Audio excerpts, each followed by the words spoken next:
በአብዛኛው ሰው ከምጠይቃቸው ጥያቄዎች መካከል ዩቲዩብ አውቶሜሽን አሁን ላይ ብጀምር በሾርት ቪዲዮ ልጀምር ወይስ በሎንግ ቪዲዮ ልጀምር የሚሉ ጥያቄዎች በብዛት እዚህ ፕላትፎርም ላይም እንዲሁም በተለያዩ በሶሻል ሚዲያዎች ላይ ኢንቦክስ ላይ ይገባልኛል። ሶ በዚህ ቪዲዮ ዩቲዩብ አውቶሜሽን መጀመር ብትፈልጉ ወይም አሁን ላይ ዩቲዩብ ቪዲዮችን መስራት ብትፈልጉ ሾርት ቪዲዮ ይሻላችኋል ወይስ ሎንግ ቪዲዮ ይሻላችኋል የሚለውን ጥያቄ ከመጨረሻው ድረስ አብራችሁኝ ከቆያችሁ ክሊር የሆነ አንደርስታንዲንግ እና በየትኛው የቪዲዮ ታይፕ ዩቲዩብ አውቶሜሽን ብትጀምሩ የተሻለ ሪዛልት ታገኙበታላችሁ የሚለውን ነገር ትክክለኛ የሆነና ግልጽ የሆነ ማብራሪያ የምታገኙበት ቪዲዮ ነው። ሶ እስከ መጨረሻው ድረስ አብራችሁኝ ቆዩ እና ይሄን ቪዲዮ ደግሞ ላይክ በማድረግ ብትጀምሩ ቪዲዮውን ብዙ ሰዎች ጋር እንዲደርስ ማድረግ ትችላላችሁ ማለት ነው። እሺ አይታችሁ ከሆነ እዚህ ዩቲዩብ ላይ አብዛኞቹ የሚለቀቁ ሾርት ቪዲዮዎች በብዛት በተወሰነ ጊዜ ውስጥ ብሎ አፕ የሚያደርጉና ብዙ ኦዲየንሶች ጋር የሚደርሱ እንዲሁም ደግሞ ብዙ እይታ ያላቸውን ቪዲዮዎች ታያላችሁ።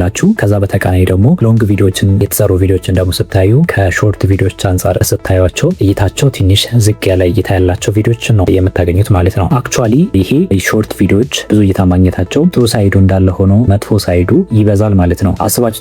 የሆነ አንድ ሾርት ቪዲዮ ሰርታችሁ ብዙ ኦዲየንሶች ጋር ደርሶ የተወሰነ ኢንካም ያመጣላችኋል ወይም የተወሰነ ኢንካም ታገኙበት ትችላላችሁ። ግን አንድ የሾርት ቪዲዮ 1 ሚሊዮን ቪው አግኝቶ ጀነሬት የሚያደርገው የገንዘብ መጠንና አንድ ሎንግ ቪዲዮ ማለትም ከ10 ደቂቃ እስከ 15 መካከል ያለ ሎንግ ቪዲዮ የሚያመጣው የገንዘብ መጠን ኮምፕሊትሊ በጣም ይለያያል ማለት ነው። ይሄ 1 ሚሊዮን እይታ ያገኘው ሾርት ቪዲዮ በዛ ቢባል እንደ ኒቹ ቢለያይም ከ30 እስከ 40 ዶላሮች ጀነሬት ሊያደርግ ይችላል። ያኛው ግን ሎንግ ቪዲዮ እንበልና 100,000 እይታ ቢኖረው ወይም ቪው ቢኖረው የሚያስገኘው የገንዘብ መጠን ደግሞ ከ500 እስከ 800 ዶላር የማስገኘት ቻንስ አለው። ሶ ይሄን እንግዲህ ስታዩ ቪዲዮ መሀል ላይ የሚገቡ የተለያዩ የዩቲዩብ አዶች አሉ። ይሄም ማለት ደግሞ በዛ ከ10 ደቂቃ እስከ 15 ደቂቃ ባለው የዩቲዩብ ቪዲዮ ላይ የሚገቡት የአዶች መጠን በጣም ብዙ ስለሆኑ የምታገኙትም የገንዘብ መጠን በዛው ልክ ይጨምራል ማለት ነው። ስለዚህ እዚህ ጋር ሾርት ቪዲዮዎች ላይ ብዙ እይታ ታገኛላችሁ። በአንድ ጊዜ የመታወቅ ቻንስ አላችሁ። ቻናላችሁም ደግሞ ሪኮግናይዝ የመደረግ ቻንስ አለው። ግን እንደ ሎንግ ተርም ቢዝነስ ዩቲዩብን የምትወስዱ ከሆነ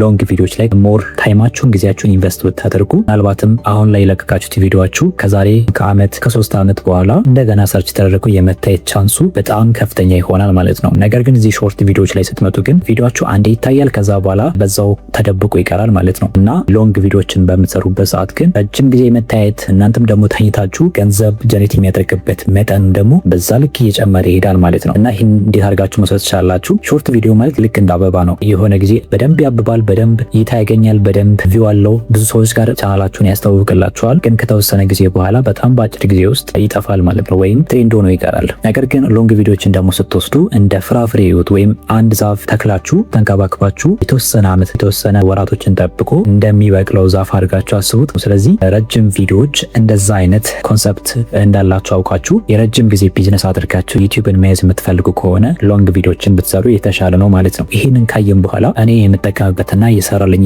እንዲሁም ደግሞ ሌሎች ስኬታማ የሚባሉ ኮንተንት ክሬተሮች የሚጠቀሙበትን ዘዴ ልንገራችሁ። ኦኬ ሎንግ ቪዲዮዎችን ትሰራላችሁ፣ ከዛ በኋላ የተሻለ ገንዘብ ከሎንግ ቪዲዮዎች ታገኛላችሁ። ነገር ግን ይሄ የምትሰሯቸው ሎንግ ቪዲዮዎች በምትፈልጉት መንገድ ሪኮሜንድ ላይደረግ ይችላል ወይም ደግሞ እይታ ላያገኝ ይችላል ማለት ነው። ስለዚህ በዚህ መሀል ምንድነው ማድረግ ያለባችሁ ነገር ሾርት ቪዲዮዎችን ከዛ ሎንግ ቪዲዮዎቻችሁ ውስጥ በጣም የሰዎችን ቀልብ ይገዛል ብላችሁ የምታስቡትን ያቺን ፓርት ነቅላችሁ እንደ ሾርት በመጠቀም ያንን ሎንግ ቪዲዮአችሁን ማስተዋወቅ ትችላላችሁ ማለት ነው። ስለዚህ በዚህ መንገድ ሎንግ ቪዲዮአችሁን ለረጅም ጊዜ በመለቀቅ ያ ሾርት ቪዲዮ ለብዙ ኦዲየንሶች የመድረስ ቻንስ ስላለውና ብዙ እይታ ሊያመጣላችሁ ስለሚችል ሎንግ ቪዲዮአችሁን በሾርት ቪዲዮአችሁ ማስተዋወቅ ትችላላችሁ ማለት ነው። ስለዚህ እንደዚህ አይነት መንገዶች በመጠቀም ሁለቱንም ጎን ለጎን በማስኬድ ግን በዋነኝነት ያ ሎንግ ቪዲዮአችሁ የእናንተ ትክክለኛ የገቢ ምንጭ መሆን አለበት። እዚህ ጋር እያንዳንዱ የነገርኳችሁ ነገር እኔ ራሴ አክቹአሊ የምጠቀምበት መንገድ ስለሆነ እናንተም ደግሞ ብትጠቀሙበት የመመክራችሁና ሪኮሜንድ የማድረጋችሁ ስትራቴጂ ነው ማለት ነው። ከዛ በተጨማሪ ዩቲዩብ አውቶሜሽን ላይ በምትሰሩበት ሰዓት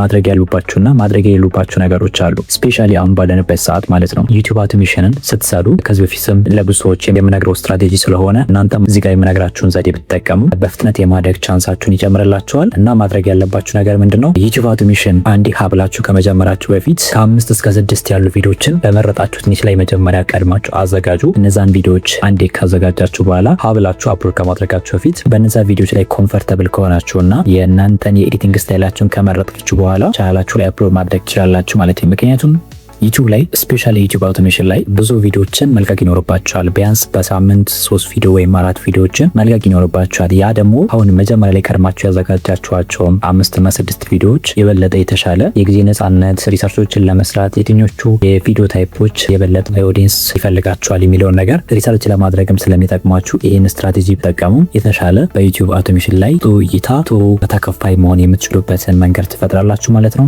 ይህን እንደ መጨረሻ እንደ ቲፕ ካልኳችሁ በሌላ በተጨማሪ ቪዲዮ ደግሞ ይጠቅማችኋል በምላቸውና አስተማኝ ናቸው በምላቸው ቪዲዮዎች ተመልሰን የምንገናኝ ሆነ እናንተም ደግሞ ተጨማሪ ጥያቄ ካላችሁና እንድሰራላችሁ የምትፈልጉትን የቪዲዮ አይነት በዚህ በኮሜንት ሴክሽን ስር ላይ ልታስቀምጡልኝ ትችላላችሁ ማለት ነው። ይሄ ቪዲዮ ጠቃሚ ነው ካገኛችሁት ላይክ እንዲሁም ደግሞ ቻናሉን ሰብስክራይብ ማድረጋችሁን አትርሱ። በቀጣይ ቪዲዮ እንገናኝ።